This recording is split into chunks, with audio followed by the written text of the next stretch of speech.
Hello everyone.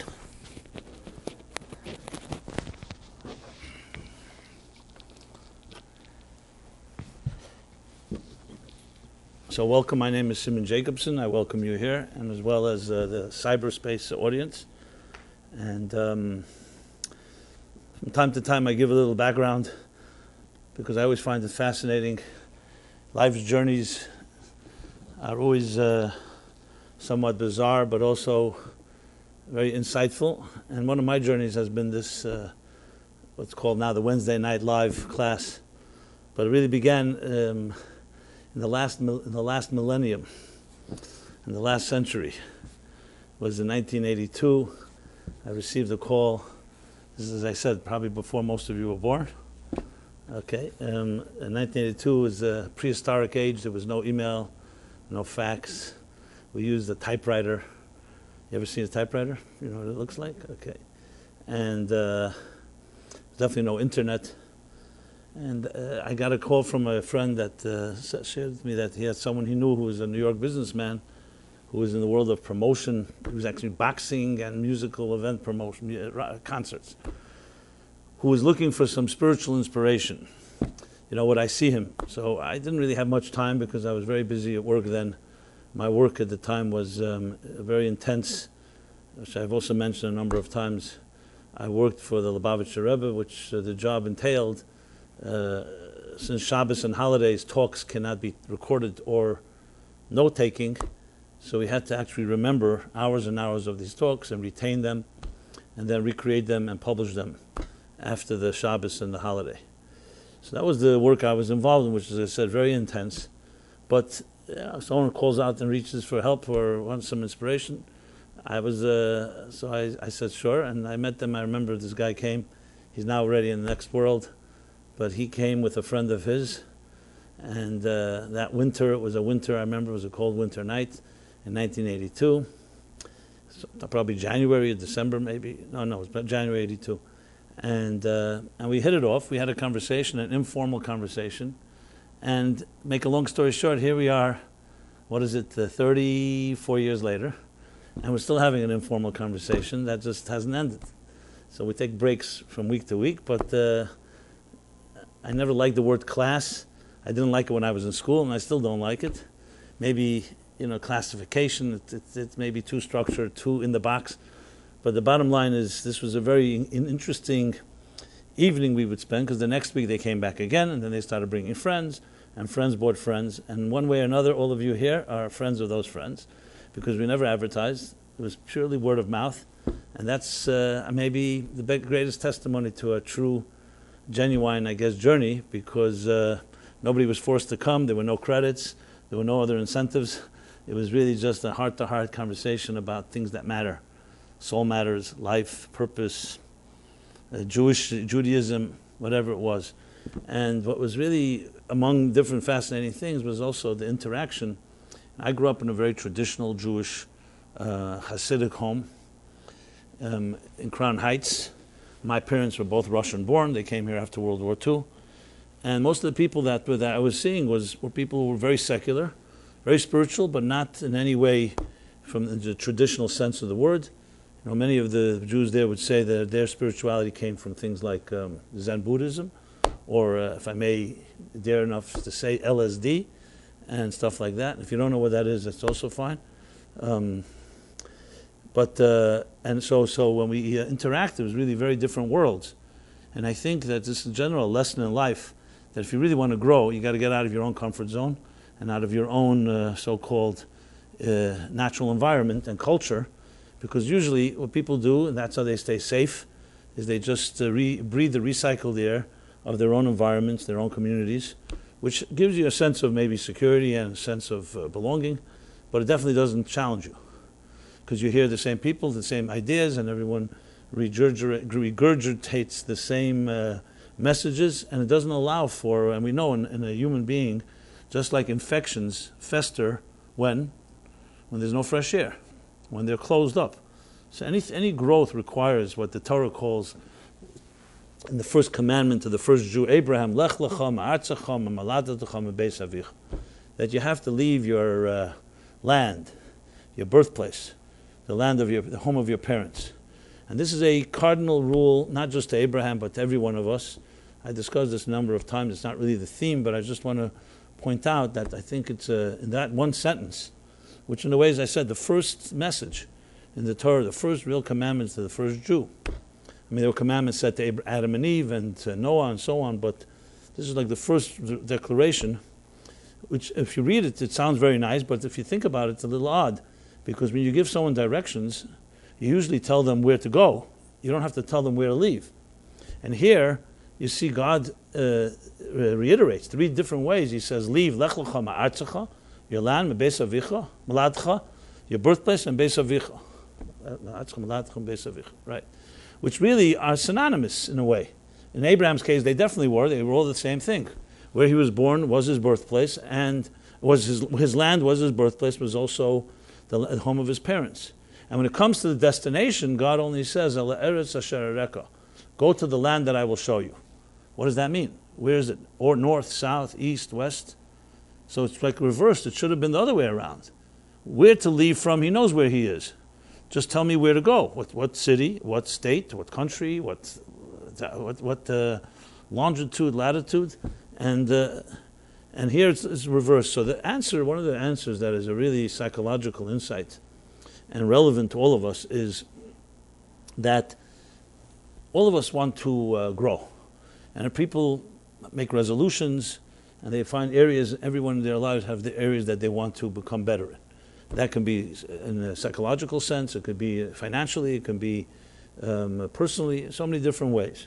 And very often we find that we are very sincere in this effort and we're inspired, but we set out on the journey and in most cases we don't really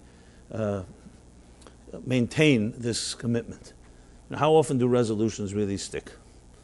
Well, they say New Year's resolutions last maybe one day, if at all. So the question is why? Why can't you feel inspired and then maintain and sustain a certain commitment? So many people say it's because of different reasons. Maybe you're not focused, you don't have the destination in mind. The Torah is telling us the exact opposite is true, because you have a past to contend with. The status quo is what keeps you trapped, your comfort zone. And as long as you don't acknowledge that, you can make a very sincere, it's not a false, but a very sincere commitment that you want to move forward in a journey. However, if you have a ball and chain that's tying you down, maybe a long chain, it's going to always tug you back to your natural gravitational place. Like the Talmud Medrash says, you throw up a rod into the air, it will always fall on its head, it will always go back to its source. So that's why when it comes to a journey, any journey, God is telling Abraham, the first thing you need to do is free yourself from your past, because who you are has been shaped by the social community that you're in, the artzacha, which is often refers to society, peer pressure, everything that comes from the social network we're in. Number 2, beis avicha, the attitudes of our parents. For good or for bad, at some point we have to cut the umbilical cord and build our own lives. Even if we love our parents, and even if they're healthy parents. The greatest blessing for a parent is to know the child can move on and build their own life. That doesn't mean you don't have the support, but you can't remain under your mother's apron or in your parents' home. And especially in growth, it requires you taking on life's challenges after you've been nurtured, hopefully, and given all the resources necessary. And finally, there's maladilcha, your own natural subjectivity, your own natural biases and prejudices, which we all have. So basically, God is telling Abraham, the key to journeying, lech lecha, is freeing yourself and leaving the comfort zones of your own subjectivity, your parental attitudes and influences, and social pressures. And when you're able to do that, then I'm not worried about the destination. Ele eretz asher areka could also be interpreted as not just the land that I will show you, but the land that I will show you who you really are. So if someone asks you a question, who are you? As I always say, people, the first thing they do is they show you their business card. But that's not who you are, that's what you do. The second thing, if you start talking to someone who you are, and you start asking yourself that question, 1 second, do you really know who we are? Maybe you're a product of what your parents wanted you to be, or maybe you're a product of your community, or your schooling and education. And maybe your parents are also products of what their parents are.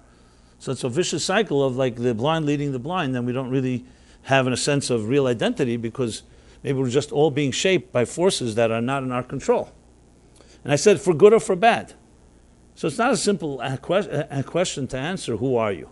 You would really need to give it thought, strip first of all the influences that maybe you're a pleaser, and maybe you're a conformist, and maybe you just don't want to rock the boat. Who knows? Most of our decisions may have been made for us, and we're just playing it out, a script. So it's not that simple to answer, who are you? And that's why God says to Abraham, you want to know who you are. El Eretz Asher Areka. I will show you who you are. You have to free yourself and leave, not just physically, but psychologically and emotionally, your past.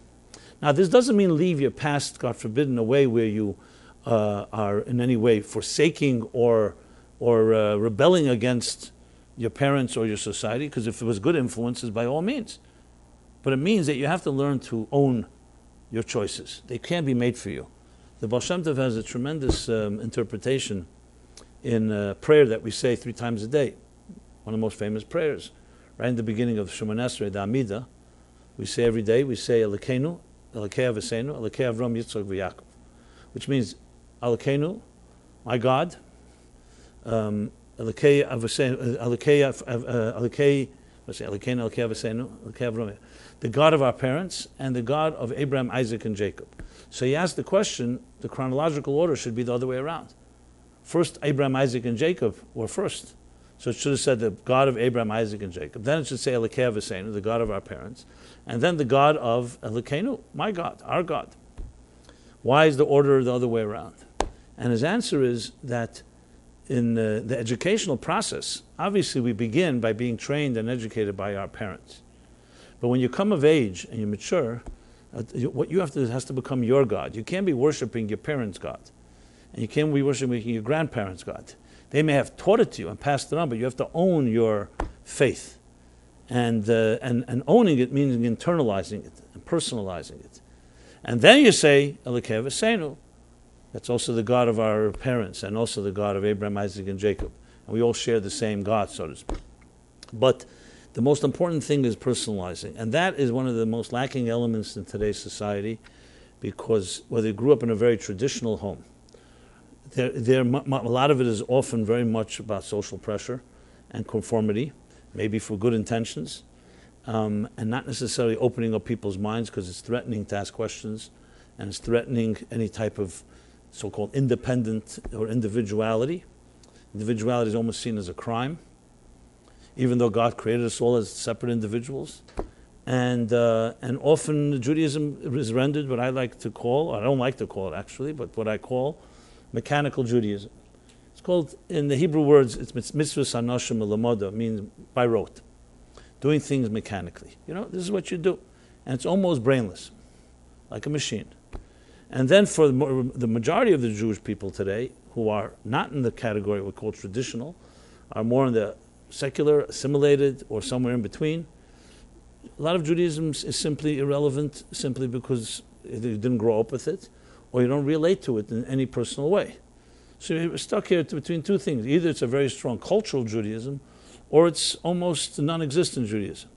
The idea of having a relevant personal Judaism is not so common. Now, not everybody will admit this, and not everybody will talk about it openly, because it's somewhat an uncomfortable topic. But I have no problem with talking about it, and so be it. You know, people who pay my salary will not fire me for this or excommunicate me. You want to know who those people are? We'll talk about it another time. But regarding the topic, regarding our lives, however, I think all of us, would like to believe that we were put on this earth with some individual voice, something unique. And just like we say, no two snowflakes are alike, so there's no two human beings alike, as the Talmud says. Ein de'asei shavis. People don't think the same way. Ein partzafei, and their faces are not similar. Their identities and their personalities are different. And that's not an accident. It's exactly the way the Creator intended it. Why are we different? Because we are not clones. We're not meant to be a herd mentality. We're meant to be individuals. Individuals who find our own voice and our own way of playing the music. Now that doesn't mean there are no rules, and that doesn't mean there are no guidelines, and that doesn't mean that there aren't disciplines involved. But when you play music, let's say on a piano or other instrument, there are also disciplines and rules. But that doesn't mean you're not playing your own way of playing those musical notes. So the Torah is very clear about a certain absolute right and wrong, not moral relativism, but a very defined morality and ethical standards and values, as well as different mitzvahs. These are the laws, these are to do and to don't. But the personalization of it is up to us. You could say, for example, the most famous prayer, Shema. So you say it how many times a day? 5, 6 times a day, maybe. Count all the different times we say it. So Shema is a one-line prayer. Now you could say it by rote, just repeat the same words, and either have intention or no intention, or every time you say it, it's like playing a song, and every time you play it with a little different twist, which means with a different intention. Hashem Echad, God is one. What does that mean in your life? So when you apply yourself to it, the same prayer can have multiple meanings and multiple applications when you personalize it. Shabbos. So for most people, they'll say Shabbos this week is just like last week's Shabbos. Obviously, it's not exactly the same chon, but it's the same ingredients. Maybe we make a little change for variety. But essentially, it's the same foods, the same songs, the same prayers. But what do you think that then it becomes something what we call monotonous? Now, people do it anyway because they're committed to it. But how can you expect a young person who's looking for something exciting, how could you compete with all kinds of novel and interesting, passionate and new things that people experience and innovative things when you give them a Shabbos or holidays that are just simply repeating like almost a recording of the past Shabbos? Now, how Shabbos meant to be, and this is not my own innovation, it's not some new age version. It's actually based on the Medrash, and Rashi, the classic commentary in the Torah, says it a number of times. In the Bible, in the Torah, you'll find the word often used, hayom, today.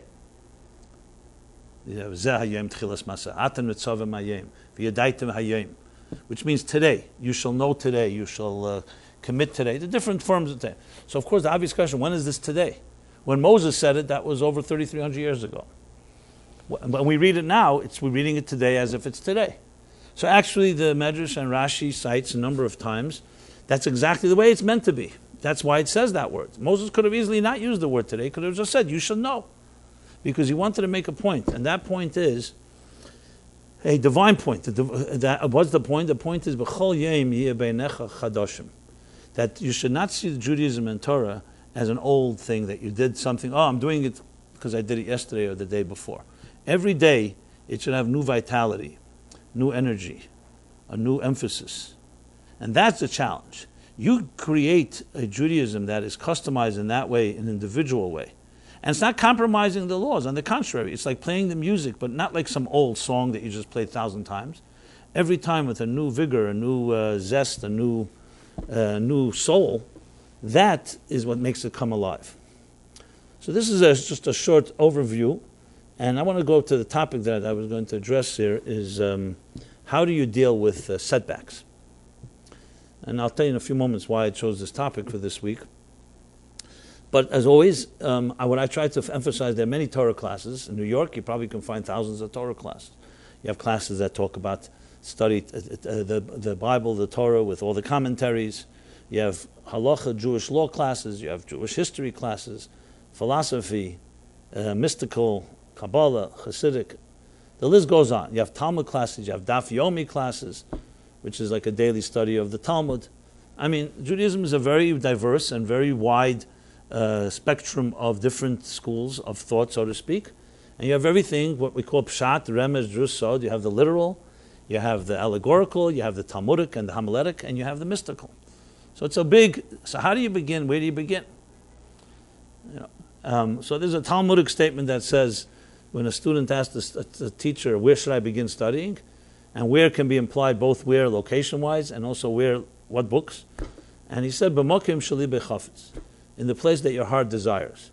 Which yet again emphasizes what the point I was making, that your heart has to be involved in this.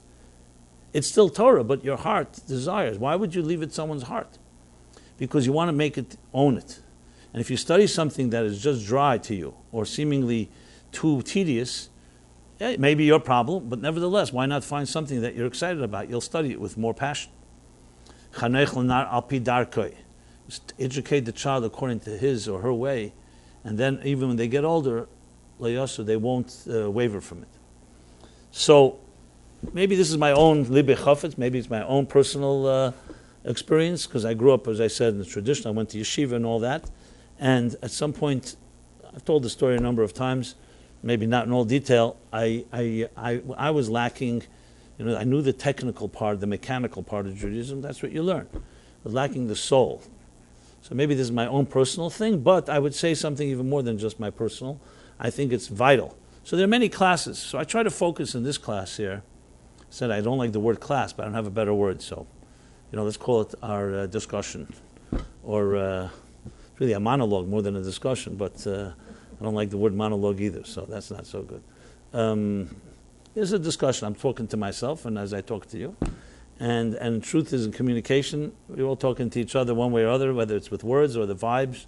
Tell us about when you thought you were learning all the mechanical things, and then what happened? You're like living up to this thing. It shouldn't be a monologue. Is that what you're saying?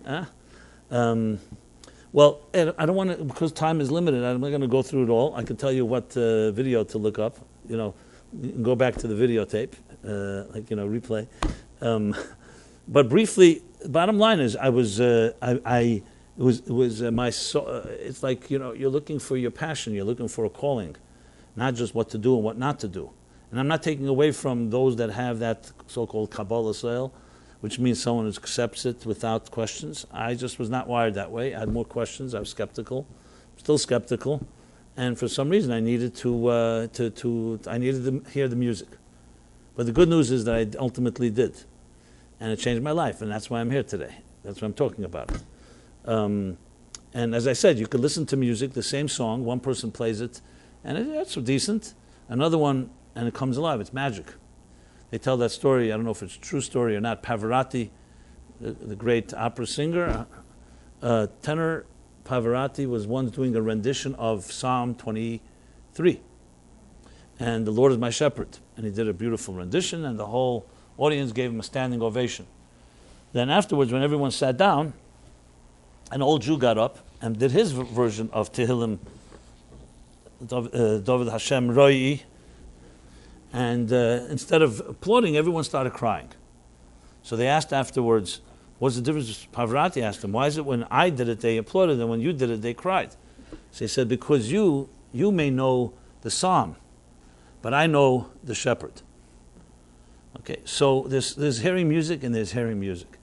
And when you hear it the right way, it changes everything, even though it's the same musical notes. And that's exactly what, and I give different analogies for it. Last week I spoke about the analogy of the nightingale, the wings.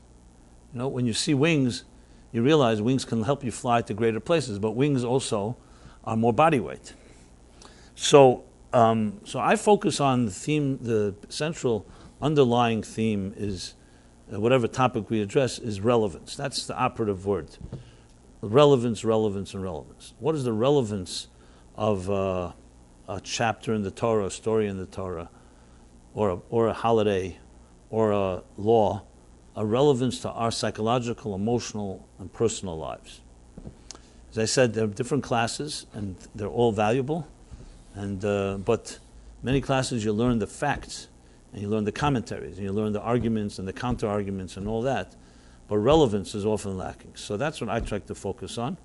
And in that context, that's why the topics are always about things we deal with. And that is, going back to the topic for this class, the topic of setbacks. Because we all have setbacks. Life is not perfect and doesn't always go according to plan. So how do you deal with adversity, basically? And in truth, the answer to that question is probably one of the biggest ingredients of what defines success. Whenever you'll see success, guaranteed, rest assured, that the one who achieved that success came through knowing how to deal with setbacks. Because when things are riding fine, things are riding fine. What really distinguishes, what defines, what stands apart, makes someone who's successful stand apart from someone less successful, is how they deal with the setbacks, with failure, when it didn't work the way you wanted to. And it could have the two obvious options. One is it demoralizes you and weakens you and you quit. Either fear of failure, or fear of maybe just it's validating your own inner inadequacies and insecurities. Many reasons. You can go through a whole list of reasons of why people give up. And then you have people who do not give up, who find somewhere to dig deeper and find either to try again or to try in a new way again or learn from it. Thomas Edison, who's one of the big innovators of the last century, said that the 10,000 failures were not failures. They were all 10,000 ways that he learned not to use again. So they're all 10,000 successes. It's not just a cliche. It's actually the approach that people who work on things realize. Today, for example, you read anything about social marketing today, social media marketing, or marketing in general on the internet, where you don't see faces. It's not like a shtetl store where someone walks into your store and you know everybody because you see their face. What do you need today?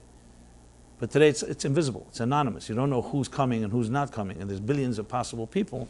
So everyone says one thing is testing, testing, testing. There's no such thing as a marketing guaranteed winning marketing strategy. It doesn't exist. That exists if you know 10 people or 1,000 people who you see every day. You know what they need. You can talk to them. You can interview them. And you provide them for their needs, which was really how it was a few hundred years ago. But in the industrialized age, and especially in the computer age, that's just not possible. First of all, the numbers are too large. And secondly, we don't have such access. You can't call everybody up and say, what do you want? What do you need? So it's testing. You test until you define who your target audience is, who's so-called buying, who's picking the fruits off your tree. And this is across the board, whether it's profit, non-profit. That's how it is. So there's no such thing as saying, hey, if it didn't work, let's just give up. That's ridiculous. Didn't work means that you learn something from that. Why didn't it work? Because those people maybe are not your people, or maybe your message wasn't the right one, and you have to test that as well. Maybe change the message, or change the target audience. You've got to modify. So it's a constant, what they call Google world, constant beta. It's always beta. And don't try to create perfection. Simply, and I think the French like to put it that the enemy of good is not bad, the enemy of good is excellent. So instead of doing it, you just wait till it's excellent and end up not doing anything, because it's not perfect yet. So you got to do, and then you perfect as you go. This is like common knowledge today. It's actually a lesson of our day and age. It wasn't so common let's say 20, 30 years ago, because it was always testing, but not to the extent that it's today, not scaled as it is today. So basically, therefore, the key to success is not about whether you are winning every time. It's what you do when it didn't work your way. What do you do about it? How do you adjust, and so on? Look at, as I always give the example, good swimmers versus bad swimmers, or average swimmers. What's the difference between a good swimmer and an average or a bad swimmer? The difference is not one can swim better than the other. That's obvious. The difference is when there's a storm, you'll see how they behave. When the tide goes not your way, what does a good swimmer do? He floats, doesn't fight it, because he doesn't want to expend extra energy and drain his strength. A bad swimmer will try to fight it. Maybe I could be stronger, and so on. A good swimmer knows how to navigate. That's the word, navigate. Navigation is a far different art than just getting to the destination. It's navigating. It's knowing how to go with the flow. Or, maybe I shouldn't use a poker example, to know when to hold them and when to fold them. Okay, for those that poker speaks to you. Okay, you need analogies from all different lines of work. I don't know if you call that a line of work, but whatever. Some people, yeah. So the question is, what is the formula? How does one really able to look at things that way when there's a setback, when there's didn't work your way, or failure even, a loss? The classic ones are things, you lose a job, you're fired. It's a very, very devastating thing to be fired from a job that unexpectedly, and one you liked and you didn't want to go. It's not like when you want to be. Or a job you had for a long time. Because it's not just about the job, it's obviously financial element in it, and security, but it's also about the validation. It's like you thought you were doing a decent job, and suddenly you're fired, as if you're not needed. And that's a very, psychologically, emotionally, can be very, very difficult. Obviously, same thing as with other losses, which are far worse: death, divorce, on other painful experiences. I don't have to go through the list of every one of them. I'm just giving a few examples. So these are the more traumatic so-called setbacks. And I'm specifically not using the word failure, because obviously someone that sees it as a stepping stone to growth doesn't see it as failure. They see it as a stepping stone. Right now, it looks like a setback. It's like someone crouching and bending down. So you may say, hey, why are you falling? You say, I'm not falling. I'm just bending down to be able to jump further. So it's all about your attitude to it. But even though it's all makes sense on paper, but it's easier said than done, because the fact of the matter is, when we're in this situation, it's not always easy to just go back and say, hey, it's only a setback, get over it, you'll grow from it. It's not that simple. If it was that simple, we wouldn't have people who really become broken and depressed or worse over setbacks. You could just tell them, hey, it's not a setback, it's just the wheel turning. So that's what I want to discuss, is what are the real ingredients and what really distinguishes two people have the same setback, and one person knows how to navigate and the other person does not. The other person gives up, quits. Now, of course, it goes back to what I said before. It goes back to confidence, self-confidence and security, meaning if you're a secure person before the setback, you're probably more likely going to deal with it better than someone who's insecure before the setback. Because if you're insecure, it just validates that insecurity and say, you see, I always knew it was a failure, and now it was proven. So in other words, it's just really reinforcing preconceived notions. Whereas someone who goes in with confidence, in a sense, can deal with it in a is more resilient. Just like you think of a tree or a ship, when the storm strikes, a strong tree will remain standing and a weak tree will fall. Now, the strength and weakness wasn't determined during the storm, it was determined beforehand. The storm only exposed the weaknesses or vulnerabilities of one versus the other.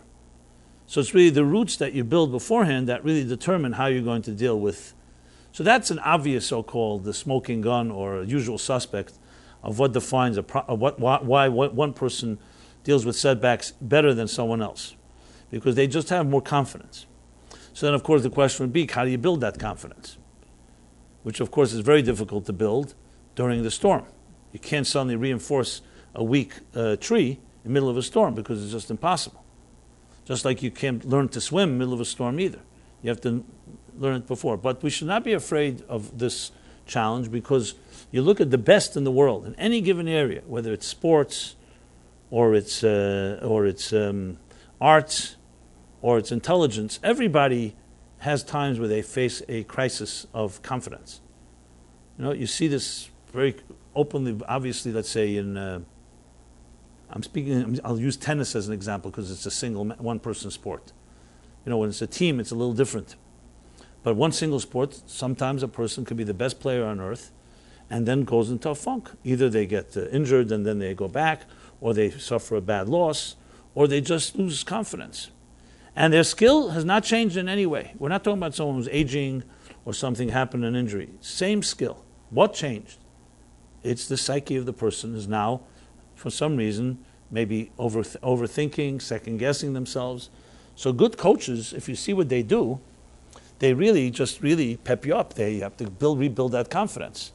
So you could have exactly the same skill and nevertheless fail, because you just are, your own mind is working against you. And you have to just go back and lean back on your talent and realize that you have it and not think about it too much.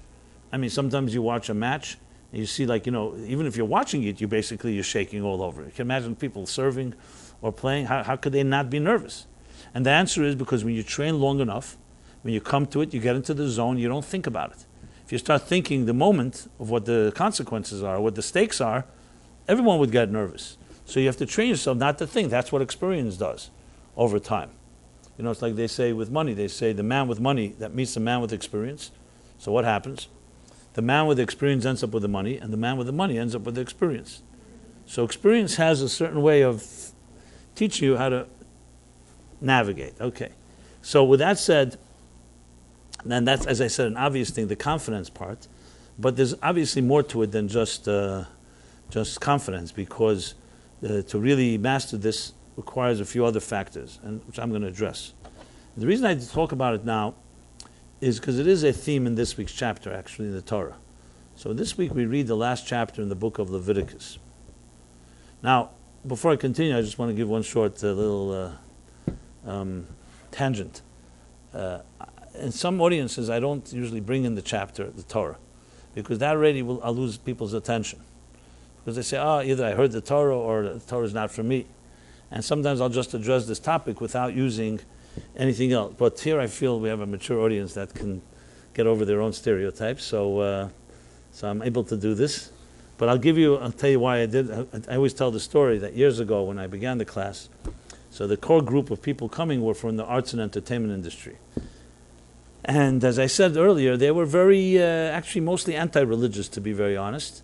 Spiritual, but not religious. And the difference is very, very specific. In America today, there are statistics that show that 40%, I should say 90%, 90% of Americans consider themselves believing in God and some way spiritual. But only 40% identify with religion. Now that's not a small discrepancy, that's serious. And the reason is very simple, because people say religion and spirituality are two different worlds. As a matter of fact, some people even say the more religious, the less spiritual, the more spiritual, the less religious. Because religion is associated with ritual, with tradition. Not always with negative things, but it's associated with actions, with community, with prayer, with synagogues, with houses of worship, and so on. And spirituality will be associated not with ritual, but with spiritual, SPI before the ritual, which is soulful, music, free-spiritedness, passion. So these are very, very different.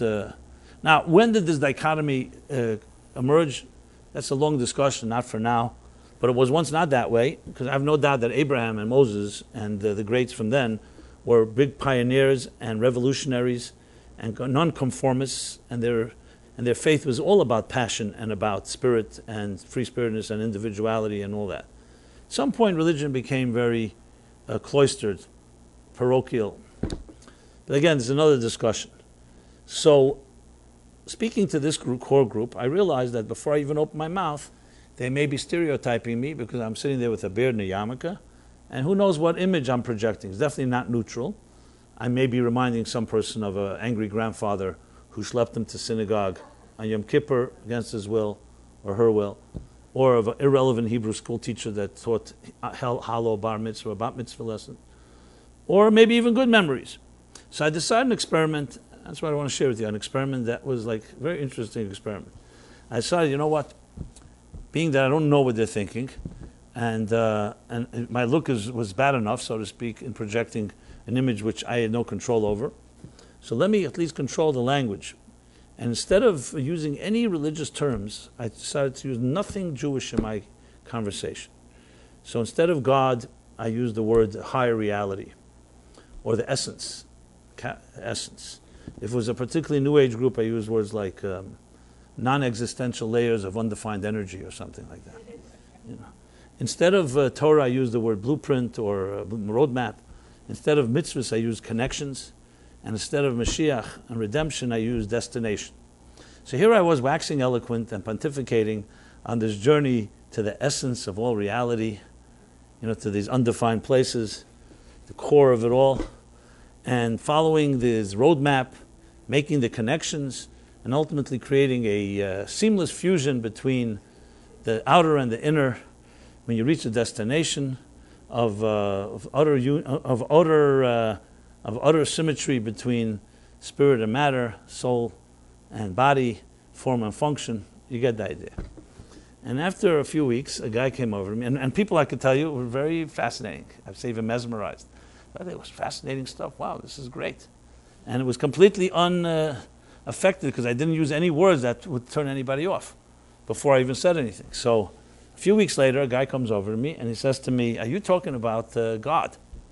So I said, "Yes, but don't spoil it for the others." So why I say this because it's important, all of us stereotype, including me, because that's the easy thing to do. You see somebody It's easiest thing is to file them away and put them on some shelf. Okay, they fit into this category, that category. It's not necessarily malicious. It's not always racist and discriminatory. It's simply sometimes convenient. It's, efficiency in a big information revolution that we have, we need to categorize information so we fit people easily into boxes or shelves. Now, we would never want to be fit on those shelves, right? But we do it constantly. So it's important to challenge yourself. Are you doing it? As I said again, it could be very innocuous, not necessarily deliberate or with any bad intentions, but we do it. And it's not always respectful, because you would never want to be treated that way. So that was why I used that experiment. And even here, when I started saying the parsha, I reminded myself of the story. That's why I made the qualification. But I will tell you the connection. But sometimes I avoid doing it, not because I'm hiding my sources. I have no problem stating where I come from. I don't think my image is, as I said, hides my background. And you never know, right? Who knows what's lurking behind the image? Okay, but as far as the connection goes, so we're now in the third chapter. Okay, so with this qualification now, so if any of you, maybe on cyberspace, maybe not in this room, do have some issues with the word Torah or so on, so I'm challenging your stereotype and try to connect it to the concept of setbacks, and I'll just happen to show you the sources in the Torah for it. So in this week's chapter is the last chapter of the third book of the Torah, Leviticus, otherwise known as Vayikra. The reason it's called Leviticus is because it's based on that it's the Torah's Koyanim. It's the book about the Levites, about the priests from the tribe of Levite. That's why they call it Leviticus. So there's a source for that. But Vayikra is the traditional name for it. And the last chapter is Bechukotai, which this year, outside of Israel, in Israel they read Bamidbar this week, but but because of the leap year, the Hebrew leap year, which adds an entire month, not just a day in February, an entire month of Adar. So there's some of the chapters that usually are read together, Bahar and Bechukotai, in this case, are read separately. So this chapter Bechukotai has many messages and lessons, but one that I want to talk about is actually the negative side of it. Bechukotai is one of three chapters in the Torah that we say includes what's called the Teichacha. In Hebrew, the Teichacha means the rebuke. There are three chapters that have a series of rebukes or a series of admonishments that many places in the Torah you read, if you do this, you'll be rewarded, including this chapter. But if you don't do it, this is what will happen. And it's one of the more disturbing parts of the Torah. Why? Because it talks about things don't work out. And unfortunately, some of these predictions did happen to the Jewish people due to their own behavior. Now, even in Jewish tradition, we acknowledge it's not read in the same way. The reader of the Torah will read these sections with a lower tone. They actually will not give an aliyah. They will not call somebody up, because it's not an honor to be called up for this. So it's usually the reader of the Torah who is himself the one that is like so-called the aliyah of this of these sections. And therefore we also acknowledge that they're not necessarily something to be so pronounced and celebrated. And yet they're part of the Torah, the same Torah that's called Torah's Chesed, which means the Torah of kindness. All its paths are pleasant, and all its roads or routes are peaceful. And so the question really is, what is the meaning of these chapters? As I said, in this chapter we have 49 what's called klolos, curses. And we have in the chapter Kisove in the book of Deuteronomy, and chapter Hazino. These are the three places. And Devarim also a bit. But it's primarily three chapters. So so when you think about it, the question is, why are we told this, and why do we need to know it, and what's the purpose of it all? So when you look in some of especially the Kabbalistic and the mystical, the Hasidic texts, there are actual commentaries that will interpret all these verses in a positive way. They take a verse, and if you read deeper into it, it's like a positive thing. So then the question, of course, is, so why do you have to, if it's a positive thing, why is it stated in a negative way? What's going on? And so there's a story. We're coming from Lag BaOmer last week. Lag BaOmer is, of course, the Yotzeit and the day of rejoicing that Rabbi Shimon Bar Yochai asked that it be a day of celebration, even though it's the day he passed, because the day when he got closer to God and connected, and all the different reasons for it. And it's a pilgrimages that happen in Meron, in Israel. Hundreds of thousands of Jews of all backgrounds, Sfardim, Ashkenazim, Charedim, less Charedim, Chassidim, non-Chassidim. It's a massive show of Jewish unity. All in honor, it's quite amazing that Rashbi's request is being fulfilled almost 2,000 years later. So there's a fascinating story, also a bizarre, strange story in the Talmud, in Moed Katan, that says the following. Rashbi had a son, his name was Rabbi Lozer. He sends Rabbi Lozer to go get a blessing from the sages of the time. Rabbi Lozer goes to the sages, and to his shock and dismay, instead of blessing him, they curse him. He comes back to his father all shaken up, and his father says, what happened? He says, you sent me for blessings, they didn't give me blessings, they cursed me. And the Talmud says what curses they actually stated. I'm not going to repeat it right here, so somewhat detail. A whole series of things that were not, when you hear them ostensibly, they don't sound at all as blessings. And his father says to him, the truth is they're all blessings. And he goes on to interpret the exact words of those sages as blessings instead of curses. Great blessings, not just plain blessings. So the obvious question is asked, what's going on? If they're really blessings, why not just bless them? Why do you have to say it in a way that could sound and be interpreted the wrong way?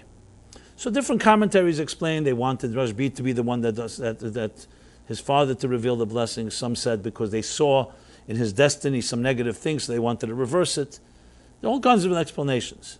But the ultimate explanation that I'm going to share, and that goes back to the setback topic, that everything in the Torah is a lesson. And just like life has times when things are going well, there are times when things are not going well. So for the Torah to ignore the setbacks of life, or sometimes the things that appear to us as non-blessings or even curses, would ignore a big part of our lives. So you have this chapter and several others that focus on this dimension to come to teach us exactly this lesson, how setbacks really are springboards for greater growth. And what we consider to be sometimes a crack in our lives is really the beginning of a new birthing. Just like when you see a crack in an egg, or you see a crack when you see a new child being born. So there's pain involved, but it's the beginning of a birthing. And as a matter of fact, the greater the birthing, the more the cracks that appear before it. And therefore, even things that may be setbacks can end up being really the beginnings of breakthroughs.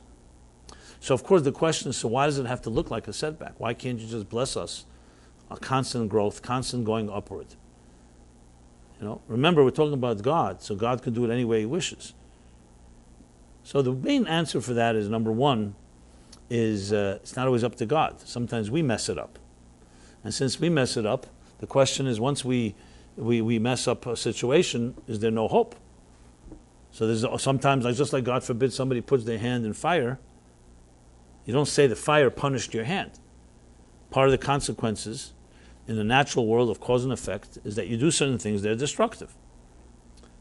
And even though they're destructive, God built in an immunity system of healing that you can even heal from damage. So therefore, that's number one.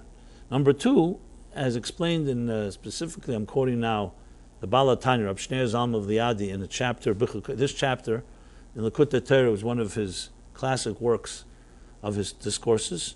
So he brings the story of this story, actually his grandson, the Tzemach Tzedek, brings the story I just told about Rashbi, and with it explains what the Alter Rebbe, the Baal HaTanya, writes, that in truth curses, or klolos, which really shouldn't be translated as curses, as I'll explain shortly, is really chsadim nistarim, what he calls it, hidden love, hidden kindness. But it's so intense that it can't be packaged in regular kindness. It's packaged in something that is so-called supraconscious kindness. So think of it this way. If you have a teacher and a student, and the teacher is conveying to a student ideas, okay, so he distills the ideas, he packages them, tailors them, the right metaphors and examples to explain it to the student. But what happens if the teacher suddenly has a surge of affection and really wants to share with the student something revolutionary, something completely of a different league, but the student isn't ready yet? Because if he says it, the student either won't understand or will be completely confused. So what does a good teacher do? He packages it into a metaphor, into a riddle even, into something that may even be confusing and may be the exact opposite of the message, but it's a challenge to the student to try to figure out the cryptic nature of this. And once he figures it out, he discovers something much deeper than he could never have understood in a regular transmission. So sometimes things that look to us like negative is simply much greater good that we cannot contain yet. So we see it as something that's like negative, something that we can't relate to. When in truth, it's really actually far greater good than the good that we do relate to. Because if you think of it from the perspective of human beings, we have our parameters, which are somewhat narrow. We have our own myopic vision. And for us to broaden our vision, how do you broaden a vision when it's only this way? That's why there's a thing called pressure or deadlines, where they say that a woman is like a tea bag. You don't know how strong she is until you put her into hot water. I guess men just cry out and say it's hot. But the Talmud puts it this way, that an olive does not produce oil until you press it. There's no person on earth that excels without some pressure. Now, what we want to have is healthy pressure. We don't want to have anxiety, and we don't want to have anything overwhelming us. But something that can excel without pressure, it's impossible. Think of the heartbeat. Contraction, expansion. The movement of energy is based on a type of contracting and then expanding. The further you want to shoot, let's say, a bow, the farther back the archer has to pull. So life really, if you think about it, is all forward progress is really dependent on pulling back and then thrusting forward. And that's really the essence of a pump, or as I said, like a heart, or the pulse, or energy itself. All energy is driven by a positive and a negative. You don't have a positive and negative, you have no energy. You have to have polar opposites. You have to have things that resist in order for there to be a attraction. And that's what creates the more resistance, the more power you generate. If water is rushing in a regular flow, it produces minimal energy. Build a dam, a big dam, powerful dam, and what happens? The water begins to build up, and suddenly it has so much energy that not only breaks through the dam itself becomes part of the forward thrust. So suddenly that which was holding us back becomes part of the forward movement. These are just examples in life that are somewhat detached from our emotional. See, what the challenge, as I said before, is emotionally and subjectively we don't look at it this way because it's hard for us when we're in that place. But the first step in all these type of matters of how do you get beyond, how to change your attitude to setbacks is to look at it more objectively, because all these examples I gave, everybody understands. Of course, all technology is based on this. All energy, everything in life is based on this. The challenge is going to be how do you bring it back to yourself when you deal with a setback, and you'll say, 1 second, now I don't relate to it so well. The reason we don't relate to it is because it's you. And when we're uncomfortable, we get blinded and we get distorted. But if you think about it objectively, this is why we all know it's very easy to give, relatively far easier to give advice to people that you never take yourself, right? You ever get into that situation? You're giving other people advice and then you look at yourself, 1 second, how come I don't apply the same advice to me? And there's something that just blinds us. So as we'll see, a lot of this is about our own attitudes. But that's why what we call is you first need to have is, I don't know who coined this expression, but I like the expression, a cognitive life raft. That when you're emotionally not yet conditioned, for example, how to deal with a setback, the first thing to do is create cognitive exercises, so to speak. At least understand it with your mind. Imagine it possible. So even though you may not be there yet, but once you can imagine it, you can dream it, it makes it easier and more conducive and acclimating yourself to emotionally accepting it. Which is why in Jewish thought you have the concept, moyach shalat ala lev. You have the concept of cognitive conditioning, somewhat preparing us for the emotional. So let's say your child says, it's scary in a dark room. I'm afraid of a boogie monster, ghosts. So you can start telling a child there's no ghosts here. You can start rationalizing. It's not exactly going to work because the child's fear is not coming from a rational place. So a brilliant mind is not going to speak well to a vulnerable heart. You need to say sometimes to the child, let's put on the light. let the child first understand that the situation is different, then they can emotionally this is dealt with a lot, especially in healing people who've grown up, God forbid, in, say, dysfunctional or abusive homes. So there's a lot of distrust. The status quo of a person who's grown up in an unhealthy environment is usually distrust. A healthy child naturally trusts. Until the trust is abused so many times, this child stops trusting. So then when you meet somebody, you always think in terms of, can I trust this person? A healthy person thinks the other way around. I trust you until proven otherwise. You're innocent until proven guilty. Anyone that looks at people, you're guilty until proven innocent, it's one of the clear signs that they grew up in an environment where they had to learn that way.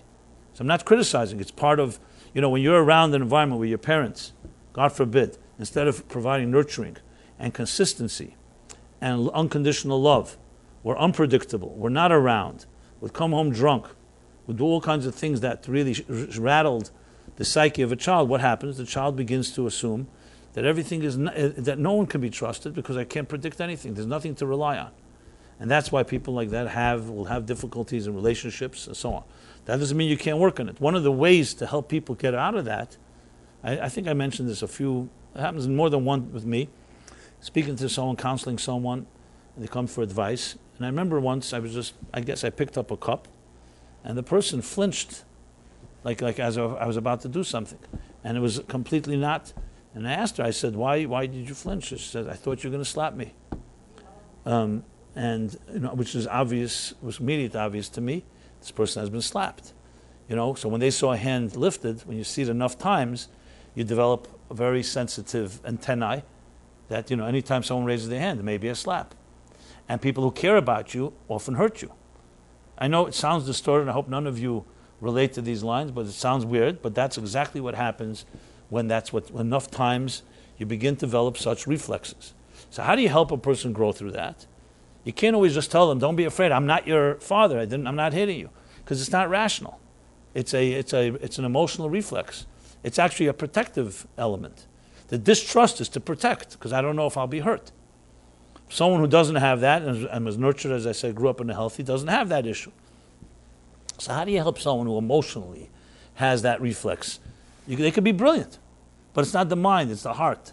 So one of the ways is what I said, a cognitive life raft. What you try to do is help them imagine, create almost like imaginary scenes where the mind feels safe.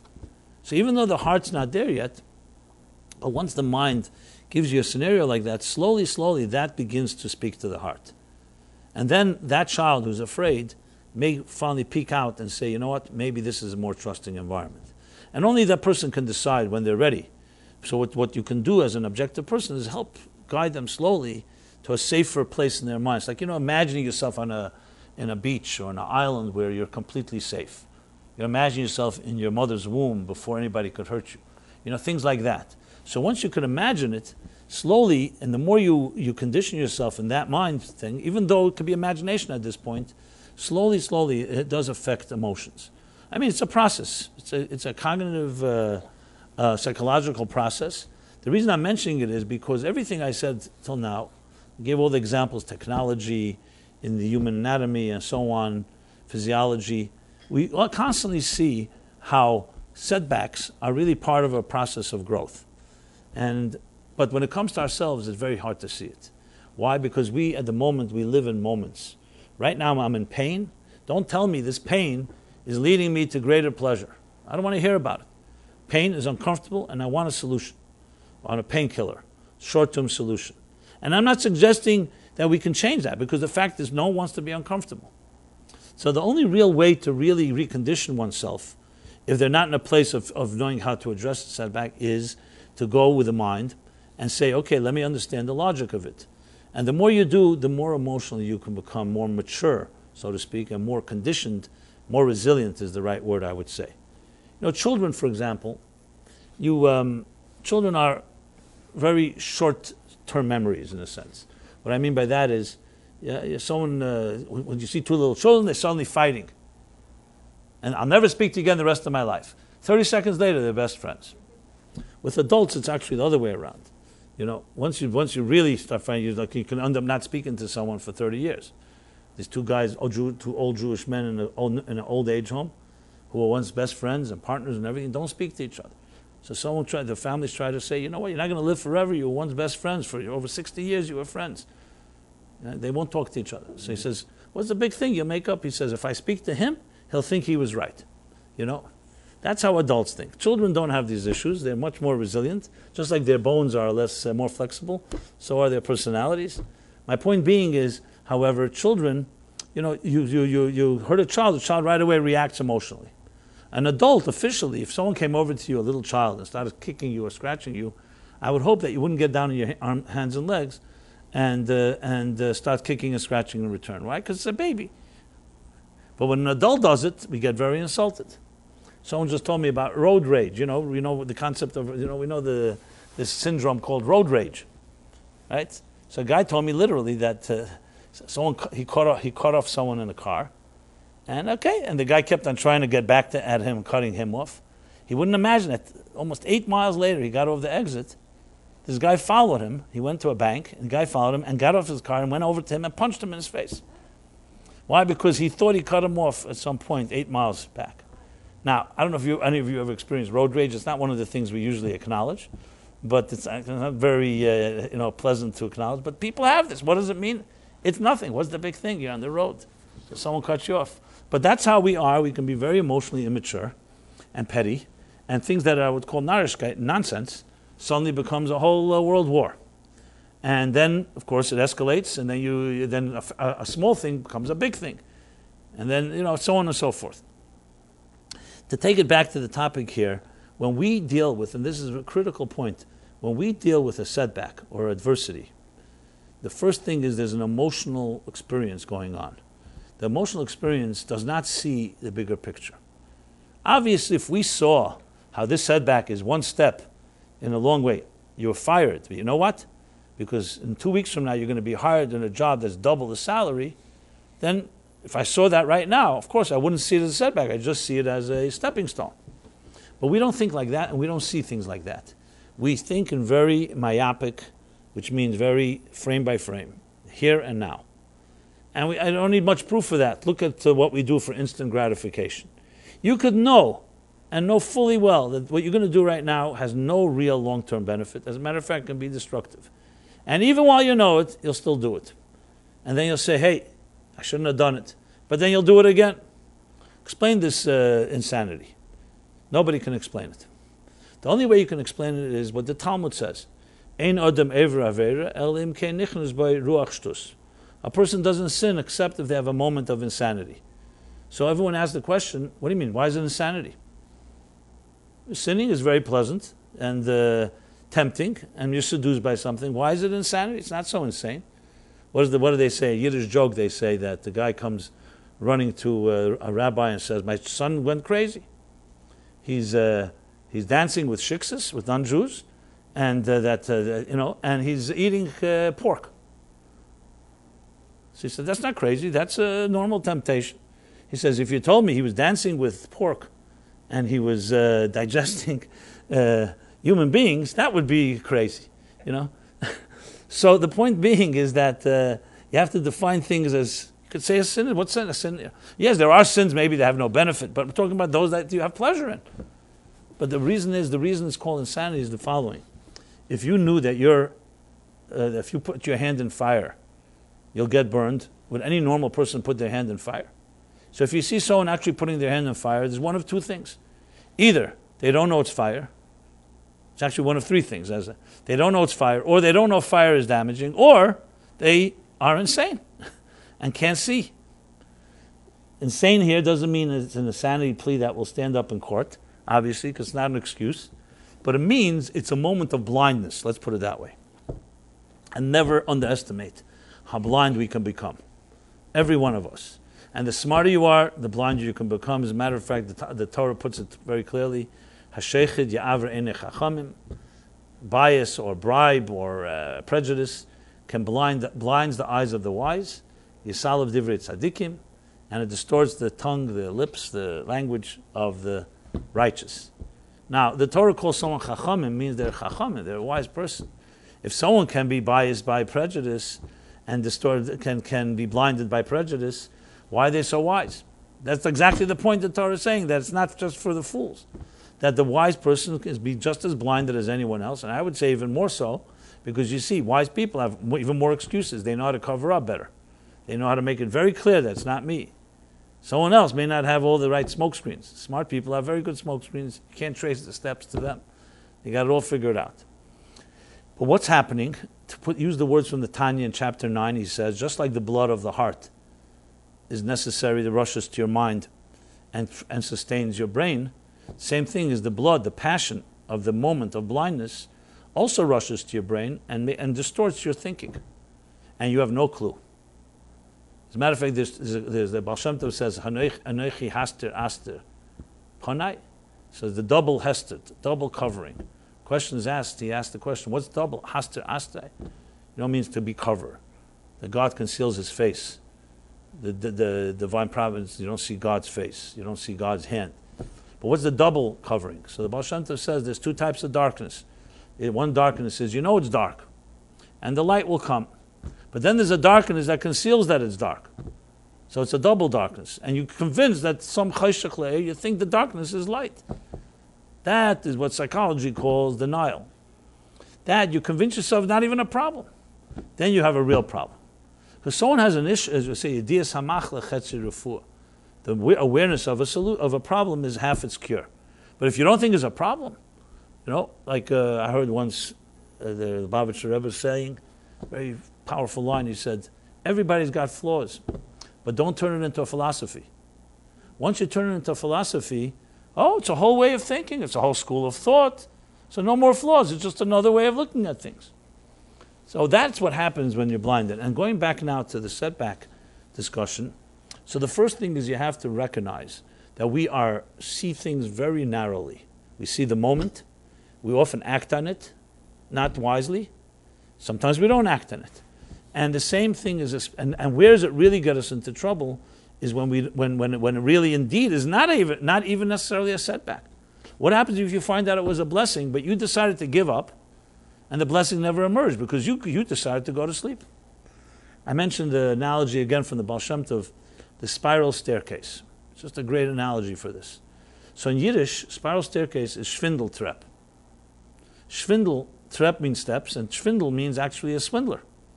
Schwindel. Why is it called swindling staircase, spiral staircase? Because it swindles you into thinking that you're not reaching your destination. When you walk up a regular staircase, 50 steps, 100 steps, 1,000 steps, but there's a destination. You constantly see you're walking in a straight line, so to speak, direct up. But a spiral staircase, often created due to lack of space or whatever it may be, is what happens. Every time, every revolution, you need to go 360 degrees. So the higher you climb, every time you climb, you may be a step higher, but you think you're a step lower. You know why? Because you see the other direction. You say, hey, I'm not getting closer, I'm getting further.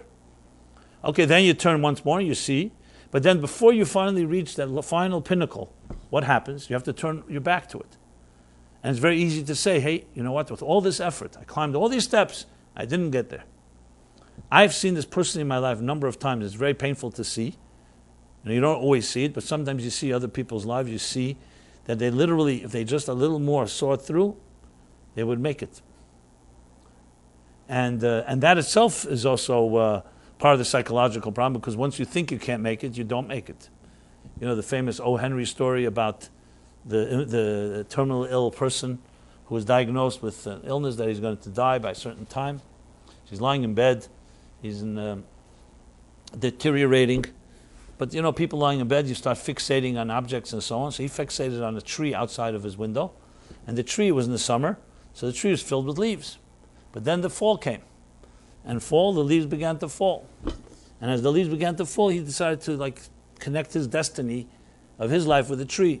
In his mind, he said, the day the last leaf falls will be the day that I die. He associated with the tree. So I don't remember all the details of the story, but one of these O. Henry twists. So I think an artist comes to visit him, and the artist realizes that he's connecting to the tree, so he goes outside during the night and paints on the window a leaf. So even when all the leaves fall off, that one leaf remains in his mind, even though there was no leaf. So he remained alive. because in his mind he already gave up. And this is true psychologically. People who have, thank God, I mean, no one should ever be in a hospital, but someone in the hospital, they have visitors and gifts and people, propping you up and encouraging you. Doctors will tell you medically it strengthens your immune system, your will to fight, your adrenaline, other chemicals, psychosomatic reactions that come from that type of support. And when you don't have it, God forbid, when a person doesn't have it, resignation settles in. So I always thought about it. I remember, the Talmud says that when you visit the sick, Bechukotai, you take away 1/60th of the illness. So when I was a child, I asked my father, took me once to the hospital, we visited somebody, and I said to my father told me this Talmud, this Chazal. So I asked my father, so does that mean if you visit him 60 times, he gets rid of the illness? So I usually get the answers that when you get older, you'll understand, which means that I don't know what the answer is, And when you get older, you'll find out you don't know the answer either. Okay, so I guess that's what it meant. But I always thought about it. What does the Talmud mean? So obviously, it doesn't mean necessarily in a technical level, but in a certain way it is, because when you visit someone, you're actually helping alleviate the illness because you're giving them more willpower and more strength, and you're strengthening their immune system. Now, why 1/60th? Fine, we have to understand that. And maybe 60 times you visit them? I don't know. Who knows? The point is, however, that there's much more going on in human being, in our resilience and strength than just, as I said, talent itself. You could be the most talented person with no confidence, will usually fall to someone with less talent and more confidence. That's how it is. And when it comes to this issue of setbacks, as I said, the best solution, the best approach, of course, is preemptive, preventive, is teaching our children to have the confidence that no matter what happens in life, you can get through it. That's how it is. I remember my writing career began many years ago, if you can call it that. And I remember it was one night. It was Saturday night. It was after Shabbos, and I was working, as I mentioned before, in recreating a talk from memory. It was a good 4-hour talk. It was not an easy job. And I was sitting with Shabbos after Shabbos with a typewriter. Remember, in my house, the second floor. And it was 2 o'clock in the morning. A typewriter, remember, there's no word processing. So, if the page doesn't come out right, what you do is you pull it out of the typewriter, you turn it into a clump of ball, and you throw it into the wastebasket. Well, this wastebasket was already filled with maybe 30, let's call it aborted first pages. It didn't work out. And I was really getting down, and I really felt that it was the first time I ever did it, actually. Officially. And everybody was relying on me because I was responsible to get it done. And I was not panicking, but I really came to a point where I said, maybe this is not for me. Maybe I was overconfident. I thought I could do it, and just not it. And I just got to acknowledge it. I remember my father, who didn't sleep much, suddenly he's roaming around, and I told my father what my feelings were. So I remember my father said something. My father himself was a writer with more experience. He told me like this. He said, you keep at it, and don't stop. Doesn't matter how many balls. Maybe it'll be another few wastebaskets. But at some point you'll get through it. And remember this, in 30 years from now, it'll always be difficult, just like it is now to write. The only difference will be is you can do it. And now you don't yet. And remember, it wasn't like, it didn't sound like brilliant advice. It sounded like, anybody could say that. But it was, and I just respected it because he said it. And I didn't have any reason not to. And that's exactly, absolutely true. I tell it to many people who start writing or other challenging activities that at the beginning you don't know whether you really can do it. Now, obviously you could say, well, second, what happens if you really can't? At what point do you give up? Okay, fine. That's a good question, and that I'll address in a moment. But what about the chance that maybe you are capable and you gave up on something that could have changed your whole life? So I continued that night. I remember by 4 a.m., yes, I'd thrown out a few more garbage, but you know something? Like with anyone who's done any type of writing or any other creative expression, the frustration, and then there's a breakthrough. And there's no way to get to the breakthrough without the frustration. Absolutely no way. Until this day, it doesn't make a difference. Some people think it comes easy. It doesn't come easy. Every great breakthrough always comes with frustration. And the greater the creativity, the greater the frustration that precedes it. It's a rule. There's no exception. There are people who are brilliant. There are people who are very talented. People who have a lot of experience. You tell me one of them that will disagree with what I just said. The only difference is you have the confidence that the breakthrough will come. And it's very, very aggravating because you can't wait for the breakthrough to come, but it's not coming. It just happened to me just yesterday. I was working with something, and but I knew that it will come, so I had the confidence. But while you're there, you're just terribly frustrated because you can't see the light at the end of the tunnel. You can't see the clarity. You ever do research? You start gathering more and more information to the point you say, I hope there's no more information. This is overwhelming as it is. And then you sit down and you say, this is one big confusing mess. As a matter of fact, before you started the research, you had more clarity than after. What do? And then you keep playing it like with a jigsaw puzzle, again and again and again, and slowly the picture starts emerging, not when you're ready for it. It's just, you do the right due diligence, and then things emerge. Do you relate to this? Has it happened to you? So you know what I'm talking about. And this is exactly what it's about. Now, of course, this is most difficult with real setbacks, like I said before, a loss, I don't say a death, God forbid, a firing, things that are, because there you're very traumatized by the moment. But that's why it's critical before things like this happen. You don't prepare for setbacks when the setback happens. You prepare before.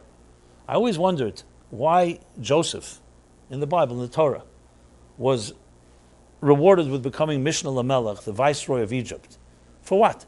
For seemingly a very simple piece of advice. Now, what was brilliant of him was that he interpreted the dreams correctly. When Pharaoh had those dreams about the 7 fat cows and the 7 thin cows, and then the 7 fat stalks of wheat, and then the thin ones, so no one was able to interpret. Joseph knew how to interpret dreams. Great, brilliant. Okay, but that's not when he appointed him viceroy. Then Joseph said, so what do? Since the dream is being interpreted that the 7 years of plenty will be followed by 7 years of famine, here's my suggestion. Stockpile while we have a lot, overabundance, so we'll have enough for the 7 years of famine.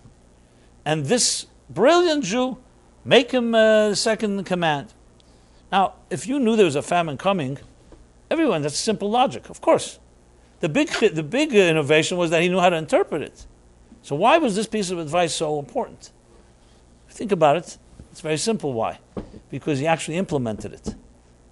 Most of us, when we're living through plenty, I don't care what is coming next. You always say there's always tomorrow. Why do they have this thing called forced savings? Because you don't force it. You're not going to do it. You'll say, let me save up. Next month I'll pay twice as much. It doesn't work that way. Because humans, as I said, are weird. We are insane in some ways. We are. We have some craziness, Animals don't have this. Minerals don't have it, and vegetables don't have it. Humans have this thing. Whatever the reasons are. The point is, so that was the brilliance, that he actually implemented it. That even though it was famine, he did not take it for granted. Plenty, did not take it for granted. He actually put aside, and he was able to implement it. And that was the thing. So that teaches us that it's not about, you could all understand things. But what you do is, if you're a wise person, the wise person sees ahead. Why is it chacham? Everyone can predict things. You could see a bigger picture. But it's more than seeing, it's perceiving, it's relating to the reality that you don't look at the short term, ever. It's always the long term that matters. The Talmud bemoans the fact that most people will forgo chaya ilam because of chaya shah. They'll forgo eternal life for temporary. And this is a fact. Ask somebody, you want to have $1,000 right now, or $10,000 over 10 years? Everyone wants $1,000 right now. That's the rule. Even though you'll say, 1 second, it makes more sense. That's how it is. Another statistic, which I remember hearing in Lima, Peru, by some psychologist. We did a seminar there on happiness. She had an interesting statistic as well. If you lose if you win $1,000 and you lose $1,000, do they cancel each other out? No. The pain of losing 1,000 is more than winning 1,000. You need to win 4,000 to cover up on the pain of losing 1,000. Now, tell me what that tells you about the human condition. Sense of entitlement, or or we just like to win and losing is very painful. Whatever it may be. But this is human nature. And what the brilliance of Judaism is, as I said in this week's chapter, it takes what is ostensibly like the story of the Rabbi Shimon Bar Yochai I spoke from the Talmud before, that they seem to have said things that were curses to Rabbi Lozer and end up being really blessings, was in itself a tremendous lesson. That if they had said blessings to him, okay, that would have been obvious and predictable. But it was much more powerful. They said things that disturbed him, that would give him many reasons to reflect and step back and say, 1 second, maybe this won't work out. And then when he hears from his father that these are really blessings, it's a whole different take on life. That means I can deal with anything. I can deal also with the challenges. That's why you'll find very often in Medrash and Hasidic literature is filled with this analogy in different forms of it, of how an alien king, always sends away his child to a distant land. So very often you have this analogy. Why? Because as long as he's in the palace, he's comfortable, he's spoiled. Like I said at the beginning of the class, there's no lech lecha ma'artzecha. How do you know who you really are? You're under the protection of others. Everything is given to you. And this analogy is used like the soul in heaven. In heaven, there are no challenges. As Moses told the angels coming to Shavuos next week, when the angel said, give the Torah, the precious Chem de Gnuza, this secret treasure of yours, God's secret treasure. Why are you giving it to the inferior human beings? And Moses says, look in the Torah. What does it say? I took you out of Egypt. Were you ever in Egypt? Honor your parents. You have parents. Do not steal. Do you ever want to steal? There's no temptation. There's no challenge in the spiritual realm, in the spiritual realms. So it's in this world where the soul is sent. You read this on Hashem Beguf is the expression. The real lech lecha. It's sent away from its comfortable spiritual environment. Not to cause us pain, but to show us, for us to show the ingenuity and the ability not to be fooled. And on the contrary, the challenge brings out much deeper strengths than the soul could ever reach in the highest realms. That's what it comes down to. Yerida Seirach Aliyah. The descent is for a greater ascent. Everything in life is driven by this principle. Of course it would be more comfortable. There's a story with the Baal Tanya when he got married. So his in-laws had money relatively. And so his mother-in-law said, why do you have to live in poverty wherever you're going to be going? So stay in this town here. Those days there was no wiring money, there was no sending money. Either you lived with close by or you didn't. And we'll take care of everything. You could do as you see fit. You could pray and study. And the Alter Rebbe, whose response is quite interesting, he said to his mother-in-law, I appreciate the offer, but I want to tell you something. It's even more comfortable to go back into your mother's womb, because there you altogether, everything is taken care of. You don't have to eat. You don't have to take care of any needs. There's no illness. There's nothing. However, there's one problem. The space has gotten too small, and the child has gotten too large. So there comes a point after 9 months that you got to leave the womb. So this is the rule in all of course it's more comfortable for the soul to be in heaven. As a matter of fact, there's a disagreement in the Talmud, Shammai and Hillel, and usually the ruling is like Hillel. In this case, it's like Shammai. What's the disagreement? The very existential disagreement. Is it better to be born or not better to be born? Nuach la'adam shenivra or shalei nivra. Is it more pleasant to be born or not to be born? Hillel, who always finds the more lenient and pleasant approach, says it's more pleasant to be born because you can do mitzvahs. There's many things you can accomplish in this world. Shammai says no, this world is filled with challenges. There's more pain than there is joy often. So it's more pleasant not to be born. And in this case, the ruling is like Shammai, and there are several halachic implications. So the question is asked, if that's the case, if the ruling is like him, so why are we born? And the answer, the Baal Tanya answers beautifully, says, Nuach, it's more pleasant not to be born, but it's more meaningful to be born. Shammai doesn't disagree with the meaning of it. He just disagrees that it's not so pleasant. So yes, life is not easy. That's not the question. Life is not easy. God should bless everybody that it should be the easiest. But even the easiest life has challenges. There's unknowns. Kol hadrachim b'cheska sakana. All paths are filled with lurking danger. As I said, we should be protected from anything. But life has challenges. And challenge per se is not a bad thing. It brings out the best in us. So you could say the whole birth of a human being is a setback, because you're descending from the palace. You're being so-called thrust into a world where you're made to forget the entire Torah studied in your mother's womb. You're made to forget the spiritual truths and realities that exist in the higher realms, And we come into this world completely in a way, defenseless, vulnerable, impressionable. Children are completely at the mercy of their parents, at their communities, at their educational system. Is that fair? So if it please God, those parents and education system are healthy, great. But if not, what is a child supposed to do? As I've always said, and I really believe this strongly, especially in our day and age, that the greatest crime possible and the greatest mitzvah possible, you can do all the mitzvahs in the world, but if you don't protect our defenseless children, have we fulfilled our mission? Because they have no way to protect themselves.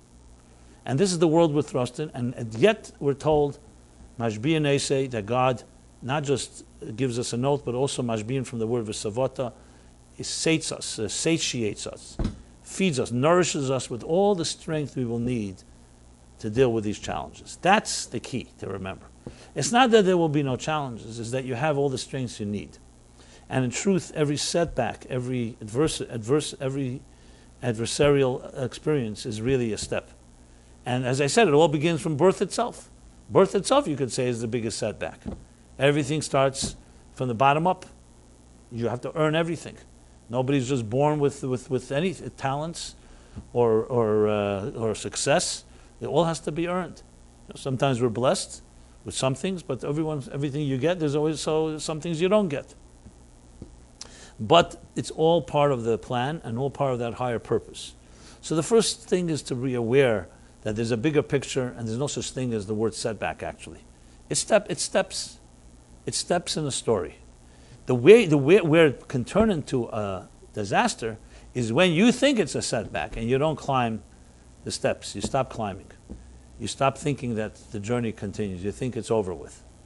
So it's really we are the ones that actually can upset the script by buying into the illusion that it won't get better. Viktor Frankl developed a whole theory of logotherapy. Man searched for meaning and it became confirmed in Auschwitz. And he says, in clear evidence, he proves that people who had a certain deeper sense of meaning in life did not suffer less, but they were able to endure the suffering. The way he put it, I'm not sure if he's the source of it, that when you have a why, you can endure any what. If you have a why in life, you can endure any what. If you don't have a why, you question yourself, and you don't necessarily have that type of strength. There's a Hasidic expression comes from Meir of Primishlan. Meir Primishlan is right, says, when you're zugebunden eben, fällt man nicht unten. When you're tied above, you don't fall below. In other words, when you have a connection to something that's greater than yourself, so even when you're going through a difficult moment, you may not have the strength, but you could hold on to those that came before you. You were standing like a midget on the shoulders of giants. So never underestimate the power of faith and the power of that type of connection, which at the end of the day, really, in addition to everything I've said, and I'll just sum it up. So you have, obviously, the cognitive conditioning and understanding that you only see part of the picture and there's a bigger part, and every experience can always lead to a breakthrough, no matter what it is, even the horrible experiences. Number two, that you find examples of it, that's all part of number one, you find examples of it. But here the point I'm adding now is the thing of faith. Faith is the belief, the firm belief, that no matter what challenge you have also the strength to deal with it. And it may not always be rational, but it happens to be a power that most people don't exercise properly. People dismiss faith as some type of religious thing, a crutch. It's not true. Faith happens to be an extremely powerful resource. It's recognizing that not everything is logical. It's recognizing that many decisions in life are made by something more powerful than just rational mind. It's recognizing that even when things don't seem to be exactly as you like it, there's a bigger picture. And when you have that deeply ingrained inside of you, it could literally save your life. Like I mentioned the story with O. Henry, because there's the belief. There's the belief in yourself, the belief in others, people believe in you. And we see it. We see it time and again. When you have people who believe in you or you believe in someone, it gives people a certain extra edge, extra push that does not come on your own. Because when we're blinded, which is the point I wanted to make, another point I should have said in the other order, that when you're blinded, you don't see clearly. And when you don't see clearly, you don't see even your own strengths. you only see the worst. You see, darkness, and especially a darkness that covers up a darkness. So, in the final analysis, this chapter, and even the negative things that are sometimes called the teichacha or klolos, are in truth also blessings. They are, on the surface, they are definitely negatives, and that's why we acknowledge that. We read it embedded in a lower tone, because we want to have teiv hanir v'anigla is the expression, revealed and obvious good. But don't think that it's just the end of the story. It always is part of something bigger. Now, as I said again, it's easier said than done. That's why we need to have all the different tools, some of them that I discussed, and I'm sure others that you can develop on your own as you think about it. And let me conclude then with this blessing that we should all have the least aggravated type of life. But when you have a challenge, don't be afraid of it. That which doesn't kill you makes you stronger. Even though it's a line used a lot today, it's quintessential Jewish thinking. It's actually a verse in the Shmos. It says, "Al kain keshayana esam kain yirba v'chein yifritz." As they were oppressed, in direct proportion to their oppression, they thrived and proliferated. So, pressure can be seen as a discomfort, but it could also be seen as a way to open up new channels of blessings. And we need each other, of course, to support each other in this, help each other, because sometimes we don't see it. That's why the power of community, the power of holding on to the coattails, as I said, or standing on a midget standing on the shoulders of giants, gives us strength. And frankly, for us today, it's far easier in a way than it's ever been. It's also far harder in a way, as I'll mention. It's far easier because we've seen, number one, the proof in the pudding. We've seen over 3,500 years ago, man, Abraham and Sarah, and look at the history of Jewish people, has been one of very difficult history, and we're here. And the promises were fulfilled. And we did make it. We may be limping, we may be wounded, but you cannot deny that we endured and we survived, even the Holocaust. And all that came before, the pogroms and the inquisitions and the crusaders. I mean, the whole list goes on. Every empire that expelled, executed, what we went through, no one went through, and we're here. So you can't argue and say, oh, this is theory. It actually was proven on a collective level. So why? And today, it's almost disgraceful if we don't live up to it, because we do not have the challenges and the oppression that our grandparents had. We can sit here and talk with each other, commune, study, pray, send our children to any school we wish. There's no one arresting us. There's no one waiting outside and informing and seeing who's going where. We're not being labeled. We're not being deported, etc. Thank God. So it's almost a disgrace if we don't appreciate our gifts and say that our challenges don't come close to what our grandparents were challenged. On the other hand, it's a way more difficult today because sadly, and this is the weirdest twist of all, comfort zones often bring out the worst in us, not the best. And it's interesting that when they were oppressed, our ancestors, they became more refined. And we, without oppression, I would say are less refined. We take it for granted. We indulge. We have the ultimate curse of all, apathy, complacency. In Yiddish, they say, gleichgültigkeit. I like that word. I don't like the concept, but the word has a certain ring to it. It's apathy. What's apathy? Apathy is, there's tomorrow, we'll deal with it. No sense of urgency, nothing compelling. The most exciting thing for many people is who's going to win the next game. That can be a video game, it can be a sports game. Think about the sense of urgency that exists in our lives. And in a strange, twisted way, ironically, this lack of pressure actually brings out not the best. So I'm not suggesting we have to turn the clock back, God forbid. But the question is, how can we challenge ourselves today with the same intensity as oppression once challenged us, without it being oppression? That's a harder challenge. So in a way, it's more difficult as well. But that, I'll leave up to everybody to figure out how to do that. I'll keep doing what I have to do. We talk about that as well. There are ways to do that. I think it's sometimes due to your own dignity. Do you want to live a life that is mediocre, or do you want to live a life of excellence? That really should be a good motivator for your ego, at least. And above all, that we are blessed to be a nation that has made it through, as I said, the marathon of history. And here we are, and now it's our turn. What will we do with our lives? Will we pass on a sense of urgency to our children? Passion. I'm talking about a passion, a spiritual passion. I'm not talking about passion in making money and in the short-term benefits and goals and benefits and blessings in our lives, which thank God we have. And now that's the real challenge we have today. But we also know that many of us do deal with different types of challenges internally. Some of them are a byproduct of this comfort zone. I don't think psychological issues were ever such a big problem because we have a lot of free time, a lot of leisure, so there's a lot of therapy. It goes hand in hand. It's pretty obvious why. When you're busy toiling in a field for 8 hours a day under the sun to get a sack of potatoes to be able to have dinner, you just simply don't have time for neurosis of saying, that you were insulted or other psychological issues that emerge. But when we have a lot of free time, there's always going to be psychological issues. Again, I'm not suggesting turning the clock back. I'm just saying we have to recognize the challenge of our time. So again, God should bless us all, bless all of you, that we should have beautiful lives in a revealed way, only blessings.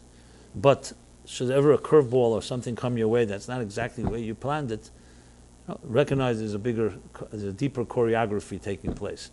As we discussed the previous weeks, the inside story of your life. It may be time to embrace that, and it's not based always on the way you have it figured out on your short-term or narrow vantage point. And with that, we should always, I said, have a blessed life. There will be next week a class, which is Wednesday before Shavuos. But the week afterwards, I think 2 weeks afterwards, I'll announce it already. I think will only be a recorded class because I'm traveling. And so everyone have a very blessed and beautiful week. It's an honor to meet some of the new faces I haven't seen before. And online, of course, I can't yet see who you are. So whoever's watching this, I say the same thing. And the day will come when it will be, as I said, not a one-way looking glass, which they use for criminals, right? So I'm the guy that you see, I don't see you. But somebody's watching somebody everywhere, all the time. Anyway, be well, have a very good week. Thank you.